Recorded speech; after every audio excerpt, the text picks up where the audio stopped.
So Fox is getting reamed right now. It continues for getting rid of Tucker Carlson. A big mistake. He had the best show, and Tucker Carlson, he's going to be just fine. He's actually bigger, better than ever before. But Fox News, this is a major hit. Look, I think they only have one decent show left. The rest of it is, quite frankly, terrible. The problems over at Fox, systemic and deep, and they've been around for a long time. Now, we have a zombie president and a wildly liberal socialist administration that's trying to cancel everything that makes America America. So when you get the chance to interview the notorious liar, the press secretary Jen Psaki a while back, it's time to be fair, balanced, and unafraid, right? Not really. Watch. Great to have you, and we have so much to cover with you. I want to start with the voting rules. Good morning to you, Jen. By the way, it's hard to find two Bengal fans in the same room. That's right. And we've done it. Can I join the party? Big game this weekend. Big game on Saturday. Go Bengals. We'll be all playing that. And hopefully there will be no breaking news that you have to deal with, Jen, during the Bengals game. We will try to protect you from that. Thanks for being here. When the president looks at his watch and says, I guess I'll go another 24 minutes. I'm curious what your exact heart rate was at that time. I'm a pretty chill person in general. I may not always seem that way in the briefing room, and that's what he's used to. So Jen, I knew he was having a good time. Well, I was having a heart attack for you.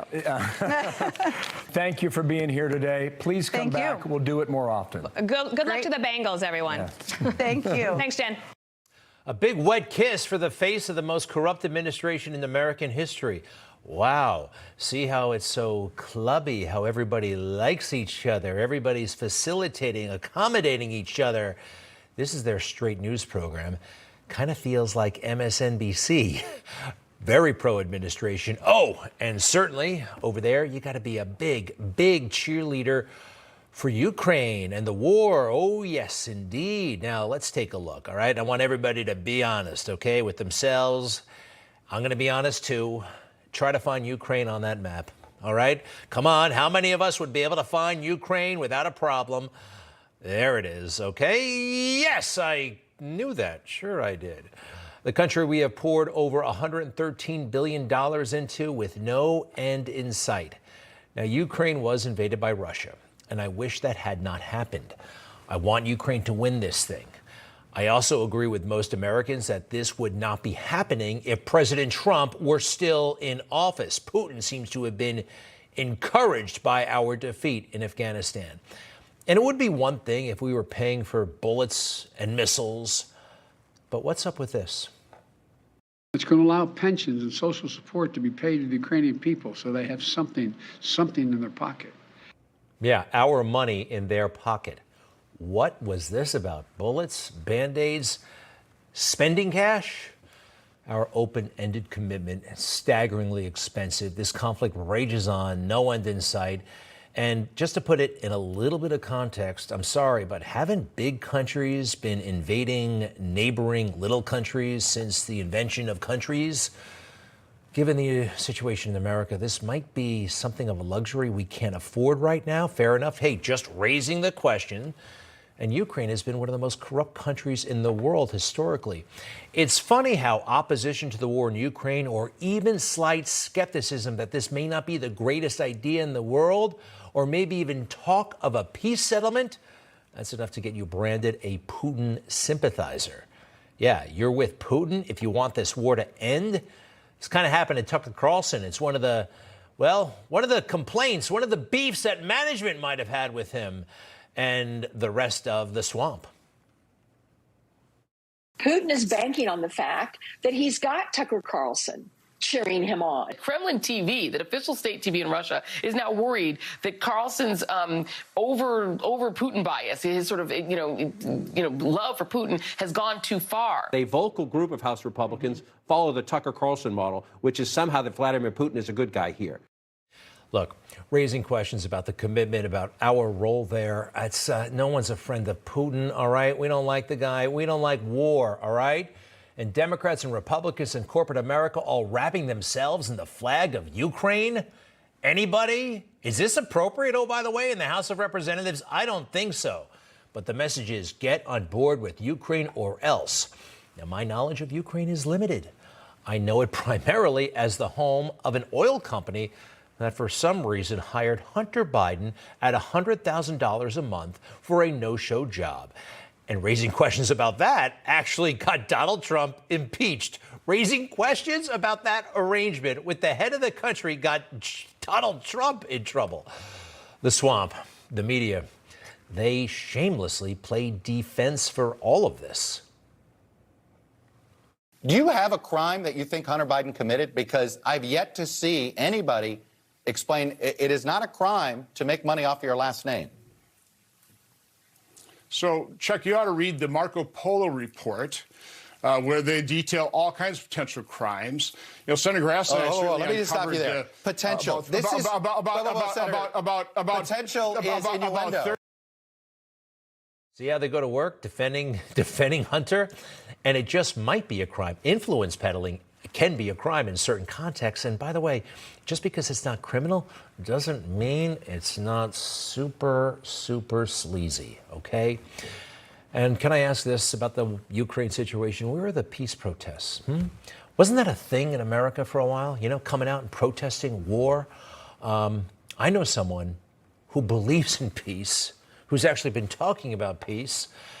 You know what he's been doing? He's been leading. Shortly after I win the presidency, I will have the disastrous war between Russia and Ukraine settled. It'll take 24 hours. You know, sometimes it does take a total outsider to come in. I don't think he's exaggerating. He commands respect on the world stage, unlike the catastrophically flawed, failing Biden administration. Now, the deep state, they don't really want a 24-hour solution. They seem to like war. Good for business. Good for increasing, growing, and maintaining power. President Eisenhower, he was so right. He warned us.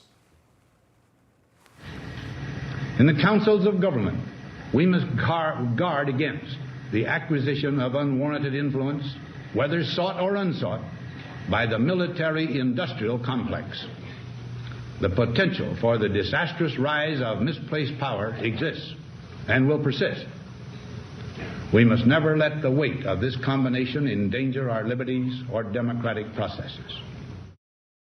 That was just 3 days before he left the presidency. He was about 70 years old, and he went off to a farm in Gettysburg, Pennsylvania, to paint and to write his memoir.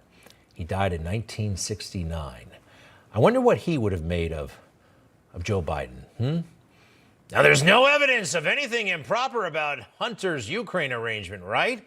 Not at all suspicious that Joe Biden, with just days left in office as vice president, about 4, oh, by the way, went all the way to Europe to say hi to the president of one of the most corrupt countries in the world, Ukraine. Mr. President, I may have to call you once every couple of weeks just to hear your voice. It's been going on a long time. Why?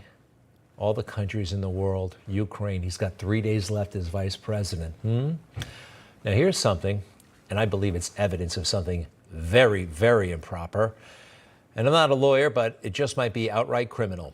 The phone call with Poroshenko where he asked for the removal of the prosecutor who's looking into Hunter Biden's boss, the head of Burisma. Yesterday, I meet with the General Prosecutor Shokin. Yes. And despite of the fact that we didn't have any corruption charges, we don't have any information about he doing something wrong, I especially asked him, no, it was the day before yesterday, I especially asked him to resign. Great. And this is my second step for keeping my promises. I agree. Hear the relief in Joe Biden's voice as Poroshenko has agreed to fire this prosecutor who Poroshenko just said did nothing wrong. Poroshenko, the head of Ukraine, and he recorded the conversation. You can tell it's in his office. You can hear the echo. I wonder why he did that. The prosecutor looking into Hunter Biden's boss fired for no reason. Joe is relieved. Now, you want to hear Joe talk about what happened, his version of this conversation? It's not what happened. I said, I'm telling you, you're not getting $1 billion. I said, you're not getting $1 billion. I'm going to be leaving here. And I think it was, what, 6 hours? I looked, I said, I'm leaving in 6 hours. If the prosecutor's not fired, you're not getting the money. Oh, son of a bitch. Got fired. That's a very strange boast, isn't it? And that doesn't sound right. If I'm running America, I want to know what that was all about. Donald Trump sees this on TV and doesn't like it and mentions it to the president of Ukraine.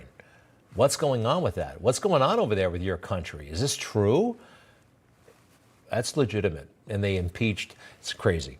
Donald Trump gets in trouble for this. Joe Biden gets to be president, goes from vice president to president. Look, I believe his family's business entanglements have clouded the already extremely weak brain of Joe Biden. And it's not just Ukraine, not by a long shot. China, our top adversary, enemy even. Joe paid them a social call just a week before leaving the office of vice president. Just like he did with Ukraine, he made arrangements to meet the head of China. Presidency's speech was followed by several meetings with world leaders at Davos. Speaking with U.S. Vice President Joe Biden, Xi called for closer cooperation between the two global heavyweights in pursuit of a long-term and stable relationship that benefits both sides. Both sides, indeed, huh? That's 2 days before Joe Biden ended the vice presidency, January 18, 2021. A few weeks after that, $3 million transferred to Hunter's business associate, and Joe Biden's family received $1 million of that. And that is totally proven. In fact, Hunter's lawyers confirm it. At first, they denied. No, Hunter Biden, a private citizen with every right to pursue his own business endeavors, joined several business partners in seeking a joint venture with a privately owned, legitimate energy company in China. As part of that joint venture, Hunter received his portion of good faith seed funds, which he shared with his uncle, James Biden, Haley Biden, with whom he was involved at the time in sharing expenses. Okay, split the money up with his uncle and his girlfriend, the wife of his dead brother. This is very bad. And this just came to light recently. All right. And it's confirmed. First, they said Hunter never did business in China. Then they said he did. He made no money. And now they're saying he made $1 million. What else are we going to find out? This thing is just starting. Hi, Haley. And remember the denial? This man, he's so dishonest. I just think it's seeped in. He doesn't know when he's lying. He's just out of control. Again, he made $1 million in China, at least. OK, we know that. His family did. Listen to what he said during the 2020 debate. My son has not made money in terms of this thing about, what are you talking about? China. I have not had, the only guy made money from China is this guy. He's the only one. Nobody else has made money from China. You know, what contempt he has for us, actually. No, he knows what he's doing. You lie to people you don't respect. He really is high on his own supply, they say. Weird things happen, by the way, with a guy like this in charge and with a deep state that seems totally fine with endless wars. The deep state and the media are protecting Joe, and they protect those they like. George W. Bush. Remember the war in Iraq? The whole point was to get weapons of mass destruction, and there were no weapons of mass destruction. Bush somehow thought he could charm his way out of it. When it became evident a couple of years later they were not going to find any WMD program, he made jokes. Those weapons of mass destruction got to be somewhere.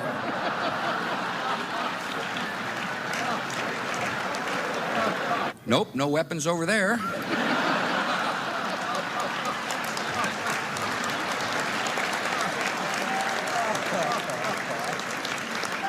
Maybe under here.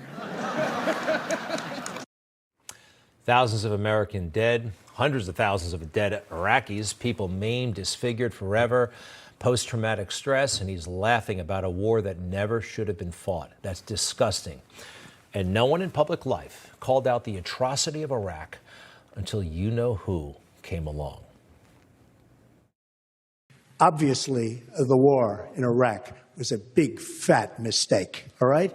Now, you can take it any way you want, and it took It took Jeb Bush, if you remember at the beginning of his announcement, when he announced for president, took him 5 days. He went back. It was a mistake. It wasn't a mistake. Took him 5 days before his people told him what to say. And he ultimately said it was a mistake. The war in Iraq, we spent $2 trillion, thousands of lives. We don't even have it. Iran is taking over Iraq with the second largest oil reserves in the world. Obviously, it was a mistake. So George Bush made a mistake. We can make mistakes, but that one was a beauty. We should have never been in Iraq. We have destabilized the Middle East. I love that guy. An amazing moment. All of us who bought the lies of WMD in Iraq. Nobody said it quite like this. Ukraine, back to Ukraine. I want Ukraine to win. Also, this war cannot be endless. It is time for peace. And enough with your silly flag pins in Congress, all right? You work for one country, not two. I'll be right back.